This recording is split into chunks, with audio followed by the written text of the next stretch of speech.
ఎర్రముకపల్లె విశ్వనాథపురం మధ్య ఉన్న railway under bridge నిర్మాణానికి పూర్తి చేసేందుకు తక్షణమే నిధులు కేటాయించాలని డిమాండ్ చేస్తూ సిపిఎం పార్టీ ఆధ్వర్యంలో పెద్ద ఎత్తున పోరాటాలకు సిద్ధమవుతున్నట్టు ఆ పార్టీ నగర కార్యదర్శి ఏ రామమోహన్, పార్టీ నగర నాయకులు నరసింహ తెలియజేశారు. నగరంలో ప్రజలు చాలా తీవ్రమైనటువంటి సమస్యలు ఎదుర్కొంటున్నారు. అందులో భాగంగా ప్రధానంగా ఎర్రముకపల్లె విశ్వనాథపురం రైల్వే అండర్ బ్రిడ్జ్ నిర్మాణం తీవ్ర ఇబ్బందులు గురి చేస్తూ ఉంది. గతంలో అనేక సార్లు ఆ రైల్వే అండర్ బ్రిడ్జ్ నిర్మాణం పెండింగ్లో ఉన్న సందర్భంలో పూర్తి చేయాలని అనేక మంది అధికారులకి విజ్ఞప్తి చేశాం. కార్పొరేషన్ అధికారులు, రైల్వే అధికారులు, రెవెన్యూ అధికారులు నిర్లక్ష్యం చేస్తూ ఉన్నారు. 2024 ఆగస్టులో ప్రారంభించినటువంటి ఈ బ్రిడ్జి ఇప్పటి వరకు పూర్తి కాకపోకుండా పెండింగ్లో పెట్టారు.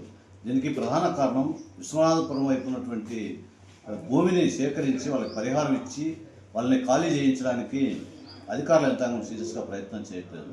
ప్రజలేమో మేము ఖాళీ చేయడానికి సిద్ధంగా ఉన్నాం, ప్రభుత్వం మాకు పరిహారం ఇవ్వాలని చెప్పి అడుగుతూ ఉన్నారు.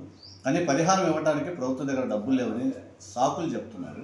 వందల వేల కోట్ల రూపాయలు ఖర్చు పెట్టినటువంటి కార్పొరేషన్ యంత్రాంగం, రెవెన్యూ అధికారులు, రైల్వే అధికారులు ఈ బ్రిడ్జి నిర్మాణానికి ఎందుకు నిధులు కేటాయించడంలో నిర్లక్ష్యం చేస్తున్నారని సిపిఎంగా మేము అడుగుతా ఉన్నాం. ఈ సమస్య పరిష్కారం కోసం సిపిఎం పార్టీ ఆధ్వర్యంలో రైల్వే అండర్ బ్రిడ్జ్ దగ్గర ఆందోళన చేశాము. అక్కడ సంతకాల సేకరణ కూడా ప్రజల నుంచి పెద్ద ఎత్తున సేకరించాము. సంతకాల సేకరణ కాపీలు జిల్లా కలెక్టర్ గారికి కూడా అందజేశాము. అప్పటికి కూడా ఎవరైనా స్పందిస్తారో అని చెప్పి వేసి చూసాం. గత్యంతరం లేక ప్రజలు తీవ్ర ఇబ్బందులు పడుతున్నారు. చిన్నపిల్లలు, మహిళలు, వృద్ధులు విశ్వనాథపురం వైపు నుంచి ఎర్రముకపల్లె వైపు రాకపోకలకు చాలా కష్టాలు పడాల్సినటువంటి పరిస్థితి వస్తూ ఉంది. అనేక మంది ప్రజలకు అక్కడ గాయాలు అవుతున్నాయి, దెబ్బతింటున్నారు, వెన్నుముక విరిగిన సందర్భాలు ఉన్నాయి. ఇన్ని రకాల ఇబ్బందులు పడుతున్నా పాలకులేమో పట్టనట్టు వ్యవహరిస్తున్నారు. అందుకోసం సిపిఎం పార్టీ ఆధ్వర్యంలో ఈ పోరాటాన్ని తీవ్రతరం చేయాలని చెప్పి నిర్ణయించడం జరిగింది.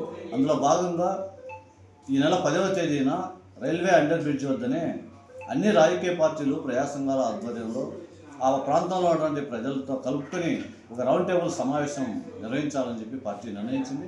రౌండ్ టేబుల్ సమావేశం తర్వాత కూడా స్పందించకపోతే ఫిబ్రవరి 17వ తేదీ నుంచి రైల్వే బ్రిడ్జి వద్దనే రిలే నిరాహార దీక్షలు చేపట్టాలని సిపిఎం నిర్ణయించింది. అప్పుడు కూడా సమస్య పరిష్కారం చేయడానికి నిధులు కేటాయించడానికి అధికారులు ముందుకు రాకపోతే ఈ నెల 23వ తేదీ నుంచి నిర్వధిక నిరాహార దీక్ష చేపట్టాలని సిపిఎం పార్టీ నాయకత్వం నిర్ణయించింది. ఈ నిర్వధిక దీక్ష సందర్భంగా ప్రజానికి నుంచి పెద్ద ఎత్తున అండగా నిలవాలని చెప్పి మేము విజ్ఞప్తి చేస్తున్నాం. ఆ రకమైనటువంటి పద్ధతిలో ప్రభుత్వం మీద ఒత్తిడి తీసుకొచ్చి బ్రిడ్జి సాధించేంత వరకు సిపిఎం చేసే కృషిలో ప్రజలందరూ భాగస్వాములు కావాలని చెప్పి మేము విజ్ఞప్తి చేస్తాము.